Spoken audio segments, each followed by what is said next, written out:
Hey everyone, in this video I'm going to show you logo design process from start to finish, how I got rejected for all these designs and finally how I got approved for this one.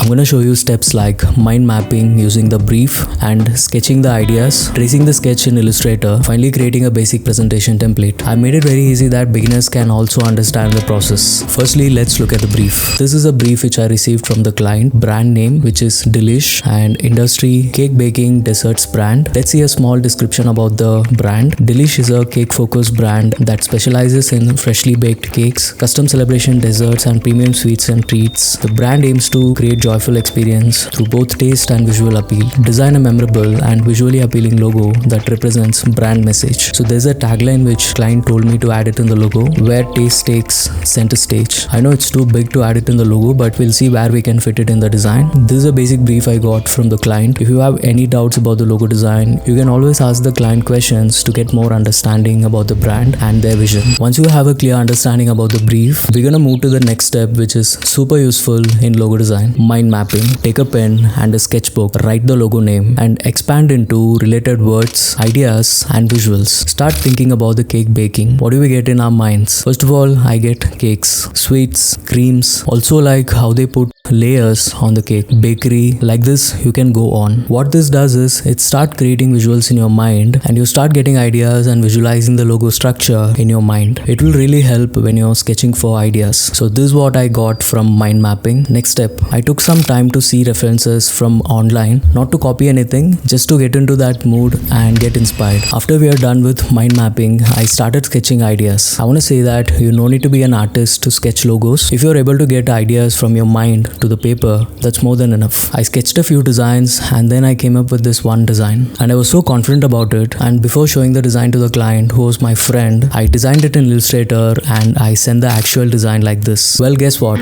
The logo got rejected and all my confidence went down. What reviews I got is, this looks like more regular type logo, make it more fun and the logo icon should blend well with the title. And also he said try showing a cake as a logo icon. After that I took a whole day of time and sketched two ideas, one with a unique text and a cherry on top, and another one with top angle of cake itself. I was ready to show the sketch to the client and this time I had zero confidence, but I was trusting on the designs more and hopefully he really liked the one with the cake. And he said that taking to the next step, like completely designed with colors, would give him a more clarity on the logo design. So my next step was to design it in Illustrator and I took a picture and started designing. Before designing, I got a big question in my mind that how am I even gonna present the final logo to impress the client? How do I find the right image and place the logo angles to give life to the brand? I had all these questions running in my mind. That's where I found a class which is about create high-end brand mockups using free images in Photoshop. I went into the class and found amazing techniques and ideas on creating brand mockups, how to blend the logo very well to the image so it looks completely realistic. Some insights and tips helped me a lot and gain more confidence to work on my current project. If you want to learn this skill, I really want to recommend you this class. Skillshare is the best place to learn a creative skill or pick up a new hobby. If you're looking to reconnect with your creativity and maybe avoid brain rot, Skillshare is where humans come to learn from other humans. Not only about mockups, you have all the branding related classes which helps us to improve our design skills. Good thing about it is learning from direct industry professionals. You can also submit your designs and take reviews from the professionals. If you're looking for a complete class where you want to learn insights and a unique design skills, check out the link in the description and also in the first comment. Or you could scan the QR code shown on the screen to get direct link to the classes. First 500 people to use the link will get 1 month free trial. A very impressive platform where we can learn and develop our creative skills. The next day. Alright, we are inside Adobe Illustrator right now. As you can see, I have taken a picture and added the sketch over here. I just realized that the sketch is not so good that we can trace it. So I thought we can just recreate the whole shape on the right side. So firstly, we're gonna create the icon. For that, I'm gonna choose the ellipse tool and we are going to create a circle. Let's turn the color to black. Now choose that and go to distort and transform, and then you're gonna choose zigzag. We're gonna add 3 over here on this section and then we're gonna choose smooth so that we get that smooth curves over here on the corners. And then I'm going to increase a bit, make it like 17 so it has a little depth over there. And then when you're okay with that, we're gonna just click OK, it will be applied. Now we're gonna choose this and we're gonna go to object, expand so that we made it into a flat shape. Now we're gonna choose the pen tool and we're going to create a line connecting to the center, something like this. Now we're gonna turn this into stroke. We are going to turn it into white, and let's increase the stroke, probably like 35. Now what we're gonna do is we're gonna choose this stroke and we're going to expand it. We're gonna choose all the shapes and we're going to choose shape builder on the toolbar. We're gonna hold Alt and we're going to minus the shape so that it will be removed over there, and then we'll get these two separated. Now we're gonna add the text. To do that, we're gonna choose pen tool. We're gonna create a straight line over here till here. Let's turn it into stroke line, and we're going to choose the curvature tool. Click on the middle and click and drag to make a semi curve, not completely curve, something like this. Now choose that, and so when you long press the text tool, you'll get something called type on the path tool. We're gonna choose that and we're going to click on the line so that the text will be added on the line that we created. Now we're gonna type the logo name. The font which I've used for this logo is called Molde. It's a demo font. Increase the font size. Let's turn it into white so that we can see what's happening. You can see that it's going out of the line. No worries.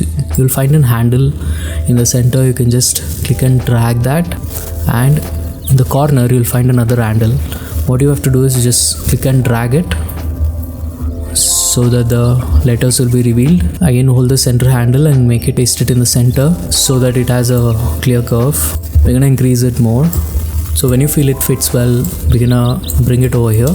So what we're gonna do is we're gonna go to object and make this whole text into a shape. We're gonna choose expand and make sure the fill and object is selected. And then you can see a little overlaps over here. To fix that, you can just go to Windows and you can choose Pathfinder and you can choose the first option so that it will convert it to a single shape. So what we're gonna do is we're gonna now get all the letters little closer. Now we're going to duplicate this and choose the first one. We're going to add a stroke and let's increase it. And then we are going to go to the stroke panel and we are going to make the corners curve. Now we're gonna choose this and we're gonna turn this into black. Now before adding it over there, we're gonna choose this and text and we're going to object and we're gonna expand it again. Now we're gonna choose the whole shape and we're going to use the Pathfinder tool again to make it into single shape so that you don't have extra shapes. So everything is turned into a single shape. Now we're gonna bring this title and place it and we are going to group it together. And let's bring it over here and paste it exactly. Now what we're gonna do is we're gonna choose all and we're gonna choose the shape builder tool and we're going to remove this bottom part. We won't be needing that. Hold Alt and we're gonna remove that. Now what we're gonna do is these edges are too sharp, so we're gonna choose that and we're going to choose direct selection tool and we're going to click and drag to make it a slight curve. Again, choose this corner, do the same. When you click on the dot, you can just click and drag. Alright, to give the final touch, what we're gonna do is we're gonna choose the ellipse tool again and we're going to create a circle, turn it into white, hold Alt and just duplicate it. Let's place 3 over here and 1 over here. Now again we're gonna choose all and go to shape builder tool and we're going to remove the extra shape on the center. Let's just compare the sketch with the logo. I think we have achieved everything properly. The base of the logo design is done. Let's move to the next step. Finally, logo design was completed. Finally, I found few colors which was suggested by the client, so I didn't had tough time to find the colors. So when you don't have any colors recommended by the client, we can go with the few food colors according to the industry. You can also visit a few online websites where you get nice color combinations. Also, don't use more than 3 colors for a brand. Alright, now to share the logo to the client, I created one slide where it has a small background and colors added. After sharing it to the client replied perfect, which made my day. And with all that excitement, I started creating secondary logos. One I thought of just keeping a tagline like a typography, other one with a logo icon and an horizontal text. Next step, I started creating mockups. I created a few mockups which is related to cake baking and bakery brands. I used Photoshop for this. It was a really simple and easy process for me since I just used simple mockups. But if you're working on a complicated mockups, again I recommend you to visit this class on Skillshare. Finally, I've added all the designs in the presentation template with font suggestions as well. And this was the final design. I additionally created a small logo animation to give a compliment for the client. Alright then, that's all for this video. I hope this video helped you to gain a bit of understanding on logo design process. Do subscribe to see more content like this. Also, don't forget to check out the class link added in the description. I'll see you in the next one.